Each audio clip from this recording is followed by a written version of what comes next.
My name is Ed Damiano. I'm a professor of biomedical engineering at Boston University.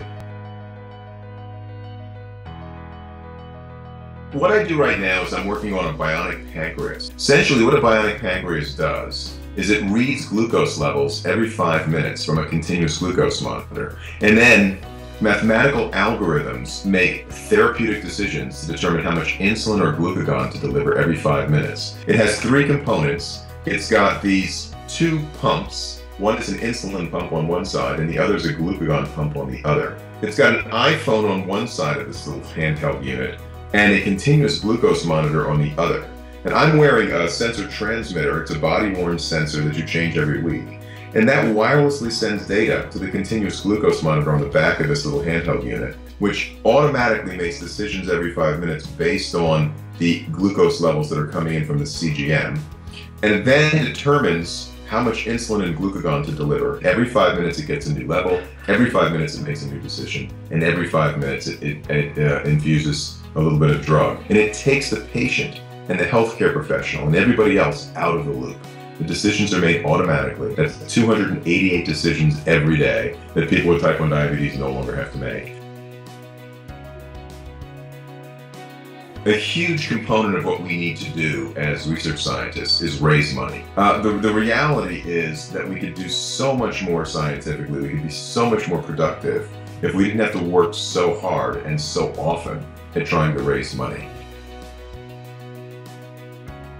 About 15 years ago, my son was 11 months old, and my wife, who had only been a practicing pediatrician for about a year at that time, diagnosed him with type 1 diabetes. But it turned out that soon after my wife made the diagnosis, we really started to get sort of comfortable with the kinds of things we needed to do to take good care of him. We adapted to it. We sort of came into this new normal, as they say. So it was early on after diagnosis that it was clear to me that something better had to be done for him. The tools we have to manage diabetes these days are really blunt instruments at best. So what was really needed was another technology to augment the things that were out there now.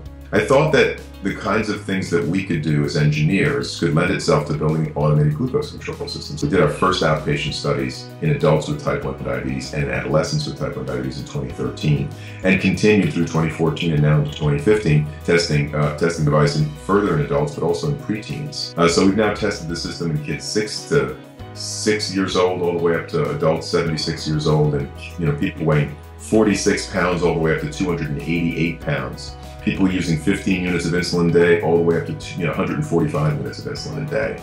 And this whole system really just comes to know each subject based only on one piece of initial information, that's their weight. We've had great results in the clinic. And of course, the driving force behind this, in my mind, or for me at least, has been to build this technology and get it done by the time David goes to college. I'm Ed Damiano, and I am a type 3.